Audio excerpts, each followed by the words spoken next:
Hello. बघितली आपण आज तिसरी T20 मॅच. एकतर्फी मॅच केली आपण आज. डॉमिनेट करून जिंकलो, यालाच म्हणतात डॉमिनेट विक्टरी. आणि अशीच काही अपेक्षा होती मला या सिरीजमध्ये. पहिली मॅच जिंकलो, दुसरी मॅच चालू, तिसरी मॅच आज परत एकतर्फी जिंकलो. दुसऱ्या मॅचमधून ज्या चुका केल्या त्याच्यातून आपण शिकवण घेतली ना, तिसऱ्या मॅचमध्ये आपण परफॉर्म केलं. तसं बोलूया आजच्या मॅचबद्दल. टॉस आपण जिंकला. ॲज युजल बॉलिंगच घेणार होतो, कारण जसप्रीत बुमराह, अक्षर पटेल दोन्ही नव्हते. काही वैयक्तिक कारणामुळे आज खेळले नाहीत दोघं. मला वाटतं अक्षर पटेलची तब्येत थोडी ठीक नव्हती. एक्झॅक्ट काय माहीत नाही, बट असंच काही कारण सांगण्यात आलं. त्याच्यानंतर बॉलिंगमध्ये हर्षित राणाला आज घेतलं होतं. हर्षदीप होतं. जसं मी म्हणलो होतं की हर्षदीपचा एक वन बॅड डे जे म्हणतो आपण, एक वाईट दिवस होता क्रिकेटिंग करिअरमधला, तो दुसऱ्या मॅचमध्ये आला आणि तो चालले पण गेला. आज त्यांनी त्याच्यातून शिकवण घेतली. आज त्याचा दिवस होता. स्विंगच्या मॅचमध्ये त्याला स्विंग भेटेल, ज्या ग्राउंडवर त्याला स्विंग भेटेल, तो खूप खतरनाक बॉलिंग करतो.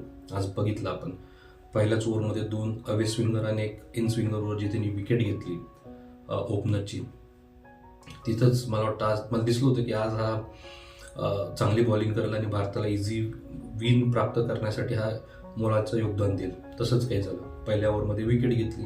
दुसऱ्या ओव्हरमध्ये क्विंटन डिकॉक, जो मागच्या मॅचचा हिरो होता, त्याला हर्षित राणाने आऊट केलं. हर्षित राणाला का आपण लॉर्ड हर्षित म्हणतो, आज त्यांनी परत एकदा प्रूव्ह केलं. 2 विकेटा घेतल्या पॉवर प्लेमध्येच. आणि त्यांनी परत दाखवलं की गौतम गंभीर त्याच्यावर का एवढा विश्वास दाखवतो आणि गौतम गंभीरचा का तो एवढा फेवरेट आहे, का गौतम गंभीर त्याला कुणाला, आज त्यांनी दाखवलं. पॉवर प्लेमध्ये 2 विकेटा. क्विंटन डिकॉक, त्याच्यातले क्विंटन डिकॉकची, जो मागच्या मॅचचा मॅन ऑफ द मॅच होता, त्याला आऊट केलं. डिवॉल्ट ब्रेव्हिसला आऊट केलं. तिथं मग मला वाटलं होतं की म्हणजे पहिल्या पॉवर प्लेमध्येच 3 विकेटा चालल्या गेल्या त्या. ट्रिस्टन स्टर्क मला वाटतं थोडंसं सर्व्हाइव्ह करायचा प्रयत्न करत होता. पण अगेन हार्दिक पांड्याला मी म्हटलं, हार्दिक पांड्याचा पण एक बॅट डे होता, बॅटिंगमध्ये सुद्धा बॉलिंगमध्ये सुद्धा मागच्या मॅचला. ते त्यांनी या मॅचला दाखवलं. पहिल्याच ओव्हरला विकेट घेतली ट्रिस्टन स्टर्कची आणि ती विकेट घेऊन त्यांनी 100 विकेटा पण प्राप्त केल्या. तर कॉंग्रॅच्युलेशन हार्दिक पांड्या. त्यांनी तो पहिला भारतीय प्लेयर झाला आहे ज्यांनी 100 विकेटा T20मध्ये आणि 1000 रन T20मध्ये घेणार तो पहिला भारतीय प्लेयर झाला आहे. आणि आपण म्हणतोच हार्दिक पांड्याचं, म्हणतात ना सगळे की हार्दिक पांड्याचा विषयच हार्ड आहे आणि तो भाऊच खूप भारी आहे आणि त्यांनी दाखवलं आहे. आपण त्याला बघतोच IPL मध्ये आणि तसाच काही परफॉर्म तो इंटरनॅशनल क्रिकेटमध्ये पण करतो. आज त्यांनी दाखवलं. So again congratulation Hardik Pandya. त्याच्यानंतर मी प्रिव्ह्यूमध्ये सुद्धा म्हणतो की वरुण चक्रवर्ती हा जो बॉलर आहे, हा साऊथ आफ्रिकेचे जे बॅट्समन आहेत त्यांच्यासाठी एक आउट ऑफ सब्जेक्ट किंवा आपण म्हणतो ना आउट ऑफ सिलेबस असा प्रश्न येतो. आणि आज पण त्यांनी दाखवलं. 2 विकेटा घेतल्या. मला वाटतं साऊथ आफ्रिकी सिरीज जी चालते साऊथ आफ्रिकेमध्ये T20 फॉर्मॅटमध्ये, त्याच्यात पण मला वाटतं फक्त हेनरी क्लासन होता ज्यांनी मागच्या वेळेस वरुण चक्रवर्तीला चांगले रन काढले होते. बाकी सगळ्या बॅट्समनांना रीड नव्हता करतात वरुण चक्रवर्तीला. आणि आज पण तेच झालं. दोन्ही बोल्ड आणि स्पेशली मार्को यान्सन असं दिसत होतं की आऊट झाला, एकदम हताश होऊन गेला की काय शॉट खेळला. पण ते तसंच आहे.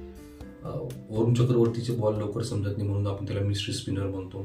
त्याच्यानंतर शिवम दुबे आला. शिवम दुबेने कॉबिन बॉसला जी ड्रिंक ब्रेक नंतर आऊट केलं पहिल्याच ओव्हरमध्ये. मी म्हटलं आज बॉलरचा दिवस होता, त्याच्यामुळे थंबनेल पण तसंच लावलं की बॉलरने डॉमिनेट केलं. त्याच्यानंतर कुलदीप यादवने शेवटच्या ओव्हरमध्ये 2 विकेटा घेतल्या आणि मॅच संपून गेली. आज कुलदीप यादवचा बड्डे पण आहे, त्याच्याबद्दल त्यासोबतच हॅपी बड्डे कुलदीप यादव. आणि आशा आहे की अशाच तो विकेटा घेईल आणि आपल्याला भारताला नेहमी मॅच जिंकवत राहील. इनिंग संपली. मला वाटतं 116-117 रन त्यांनी काढले. ते हर्षित राणाच्या ओव्हरमध्ये ॲडन मार्क्रमने जे 18 रन काढले त्याच्यामुळे त्यांना थोडासा स्कोर करता आला. अदरवाईज मला वाटतं 100 किंवा 100च्या जवळपास टार्गेट भेटलं असतं. बट असो, 118-120 रन काही फार मोठी गोष्ट नव्हती या पिचवरती. बॉलरनी कमाल करून दाखवली. वेळ होती बॅट्समनची आणि माझी नजर तिथंच होती. कारण मी जसं मागच्या व्हिडिओमध्ये म्हटलं आहे की शुभमन गिल आणि सूर्यकुमार यादव यांच्यावरती नजर राहील. अभिषेक शर्माने पहिल्याच बॉलला 6 मारला, जे तू नेहमी करतो. शुभमन गिल मला वाटतं पहिल्याच बॉलला वाईड होतं, त्याच्यानंतर पहिल्याच बॉलला LBW आउट येईल. तर मी म्हटलं अरे हे कायच केलं म्हटलं. शुभमन गिलचं काही म्हणजे खरं दिसत नाही. तो प्रयत्न करतोय बट आज पण आऊट झाला. बट लकीली तो वाचला, कारण तो बॉल बॅटीला लागला होता आणि ते त्याला कळलं होतं. त्यांनी लगेच DRS घेतला आणि तो वाचला. त्याच्यानंतर त्यांनी 2 शॉट चांगले मारले. कव्हरमधून आणि पॉईंटमधून जो शॉट त्यांनी खेळला, मला वाटलं की आज कदाचित हा करेल. बट अगेन 2-3 बॉल अशी होती की तिथं मला वाटलं की नाही विकेट गेली असती आणि पूर्ण 28 बॉल 28 रन त्यांनी काढले. ते दिसत होतं की शुभमन गिल स्ट्रगल करतोय. पहिले दोन चौके जे त्यांनी मारले पॉईंट अँड कव्हरमधून, मला वाटलं की आज थोडंसं लयमध्ये दिसतोय. बट अगेन एक चौका स्लिपमधून चालला गेला, एक कॅच थोडीशी पुढं पडली थर्ड मॅनच्या. तिथं अभिषेक शर्मा पण त्याला काहीतरी बोलला होता, एवढं ऐकून आलं. तिथं काहीतरी म्हटलं होतं की हा शॉट असा का खेळला वगैरे असं काहीतरी बोललो तो. असो, पण पूर्ण 28 बॉलमध्ये 28 रन काढले. दिसत होतं की स्ट्रगल करतोय. मला माहिती त्याच्या सपोर्टर आता काय सांगतील, मला माहिती सोशल मीडियावरती, यूट्यूबवरती किंवा त्याचे समर्थक एक जे लॉबी आहे ती चालू करेल की साऊथ आफ्रिकेसाठी पण हे पिच खूप अवघड होतं, तिथे 28 बॉल 28 रन काढले आमच्या शुभमन गिलनी, त्याला चान्स भेटला पाहिजे, तो डिझर्व करतो, हे पुढची सिरीज हे 2 जे मॅच बाकी आहेत ते पण त्याला द्या आणि बघा 28 काढले, पुढच्या 2 मॅचमध्ये 50 काढेल, असं काही एक तर्क दिला असेल मला माहीत नाही. म्हणजे काय बोला, तो विवेक बुद्धीवर सोडून देतो. कारण 16-15 मी जसं म्हणतोय 15-16 इनिंग झाल्यात, 50 इनिंग, आज 100च्या स्ट्राईक रेटने खेळतोय. ॲट द सेम टाइम बाजूला Abhishek Sharma almost 200, 18 ball 37 run काढतोय. तर पिच तर असं काही हे नव्हतं, कारण एक प्लेअर 900च्या स्ट्राईक रेटने खेळून गेला, जस्टिफाय नाही करू शकत.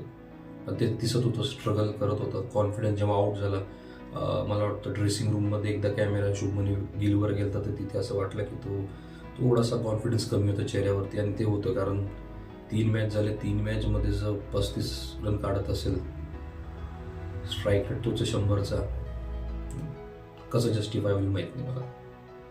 असो, बघूयात पुढच्या मॅचला काय होतं. त्याच्यानंतर वन डाऊनला तिलक वर्माला पाठवलं. तिलक वर्मा सुरुवातीला चांगला खेळला, पण ड्रिंक्स ब्रेक नंतर मला वाटलं एक ड्रेसिंग रूममधून मेसेज आला असेल की बाबा शुभमन गिलला थोडं जास्त खेळू द्या, तुम्ही पण मॅच प्रॅक्टिस करा. तिथं मला वाटलं की तिलक वर्मा थोडंसं अडकून गेला, कारण तिथे बॉल बघून खेळत होता म्हणा किंवा थांबून खेळायचा विचार केला तिलक वर्माने, आणि तिथं त्याचा पण स्ट्राईक रेट कमी झाला. आणि at the same time Shubman गिलचा पण स्ट्राईक रेट कमी झाला. जो स्ट्राईक रेट एकेकाळी 130-140 होता, 28 बॉल 28 रन आऊट झाला. जो आऊट झाला तो बॉल दिसत होता, म्हणजे सोडला जरी असता तरी काही झालं नसतं, कारण 5व्या-6व्या स्टंपवर होता तो बॉल. तिथून तो प्ले डाऊन झाला, बॅटिंग लागून स्टंपला लागला. माहीत नाही काय बोलता येईल त्याला, बट आऊट झाला. आऊट झाल्यावर निराशा दिसत होती. त्याच्यानंतर आला सूर्यकुमार यादव. सूर्या भाऊला मी बोललोय की म्हणजे रेफरन्स दिलं तर मागच्या व्हिडिओमध्ये 2023मध्ये पण अशीच काही कंडिशन होती वनडेमध्ये चालत नव्हता. आम्ही प्रयत्न केला की नाही आम्हाला पाहिजे रोहित शर्माने 2023मध्ये, आणि त्याचे परिणाम आपण बघितले. तर पोस्ट मॅच प्रेझेंटेशनमध्ये सूर्याभाऊ म्हणला की आउट ऑफ फॉर्म नाही आहे, आउट ऑफ रन येतं. म्हणजे मला समजलं नाही की याचा काय संबंध आहे, फॉर्ममध्ये आहे का नाही, हे रन किती काढतो याच्यावरच असतं. तर तो म्हणतोय की आउट ऑफ फॉर्म नाही आहे, आउट ऑफ रन आहे. या असे एक्सक्युजेस येणार तसे एक्सक्युजेस. आज मॅच जिंकला म्हणून एक चेहऱ्यावर थोडा आनंद होता, नाही तर तुम्हाला माहिती मागच्या मॅचमध्ये हारल्यानंतर जी प्रतिक्रिया होती त्याची काय होती. असो, मी म्हटलं आज मला पहिल्यांदा वाटलं त्यांनी मिड ऑफ शोवरून एक चौका मारला, मला वाटलं आज पुढे खेळायचा प्रयत्न करेल, पण जो आऊट झाला तो परत त्याचा जो फाईन लेगचा जो शॉट मारतो असा लॉफ्टेड फाईन लेगवरून तोच मारला, तिथंच कॅच पकडली. आणि कॅच म्हणजे पकडल्यावरती जे रिॲक्शन असतात भाऊचे, सूर्या भाऊचे, ते सगळ्यांना माहिती. काहीतरी नवीन रिॲक्शन द्यायचे, असं सांगायचं की अनप्लेबल बॉल आहे किंवा मी प्रयत्न करतोय. मी हे प्रेक्षकांच्या विवेक बुद्धीवर सोडतो की सूर्या भाऊचे एक्सप्रेशनला तुम्ही कसं जस्टिफाय करता. त्याच्यानंतर शिवम दुबे आला, बरोबर त्याला प्रमोट केलं, कारण मागच्या मॅचला त्याला पाहिजे तसे बॉल भेटले नव्हते खेळायला, 2च बॉल भेटले. आज भेटला एक मस्त लॉंग ऑनच्यावरून जो 6 मारला त्यांनी, बढिया होता, मला आवडला. आणि ती ताकद आहे त्याची, म्हणजे उभ्या तो बॉल बाउंड्रीच्या बाहेर पाठवू शकतो, ती ताकद आहे त्याची. आज त्यांनी दाखवलं, एक 6 एक 4 मारला, मॅच जिंकून दिली. अशा प्रकारे म्हणजे लवकर बॉलरनी, जसं मी सांगितलं की पॉवर प्लेमध्येच आपल्या बॉलरांनी मॅच जिंकून दिली ती, फक्त थोडंसं एक औपचारिकता बाकी होती, ती बॅट्समननी शिवम दुबे, तिलक वर्मा यांनी पूर्ण केली. प्रश्न परत तेच राहतात, सूर्याभाऊचा फॉर्म, शुभमन गिलचा फॉर्म, दोघंही स्ट्रगल करत आहेत, क्लिअर दिसतंय. आता याला जर कोणी सपोर्ट करत असेल, माहिती मला काही युट्यूबर काही क्रिकेटर म्हणतातच, जसं मी बोललो 28 रन काढले बघा यांनी, 28 बॉलमध्ये 28 रन काढले शुभमन गिलनी. अजून 2 चान्स द्या. 2 चान्स नंतर काय मग न्यूझीलंड सिरीज आणि त्याच्यानंतर डायरेक्ट T20 वर्ल्ड कप. मग तिथं न्यूझीलंड सिरीजमध्ये गेल्यावर म्हणतील की ओपनर बदलू नका, कॉम्बिनेशन चांगलं आहे. एक्सक्युजेस कारणं भरपूर राहतील, तुम्हाला पण माहिती आहे. मला शुभमन गिलचा फॉर्म एवढा वाटत नाही जेवढं सूर्यकुमार यादवचा, कारण सूर्यकुमार यादव कॅप्टनसुद्धा आहे. एखादंच तुम्ही शुभमन गिलला बसू शकता, पण कॅप्टनला जर बसवलं तर मग एक वेगळा निगेटिव्ह मेसेज जातो पूर्ण आपल्या क्रिकेट फॅन्समध्ये की यार कॅप्टनला बसवलंय आणि ही छोटी गोष्ट नाही आहे. तर लेट सी पुढचे 2 मॅच, जसं सूर्याभाऊ म्हटला की आउट ऑफ रन आहेत, आउट ऑफ फॉर्म नाही आहेत, तर 2 मॅचमध्ये बघूयात. 5 मॅच झाल्यानंतर पण तेव्हा मात्र मग स्ट्रॉंग डिसिजन घ्यावं लागतील. आशा आहे की जी पुढची मॅच आहे ती जिंकू आणि सिरीज आपण जिंकून जाऊ आणि सिरीजचा एंडसुद्धा आपण आनंदानेच करू अशी अपेक्षा आहे. भेटूयात पुढच्या व्हिडिओमध्ये, तोपर्यंत काळजी घ्या.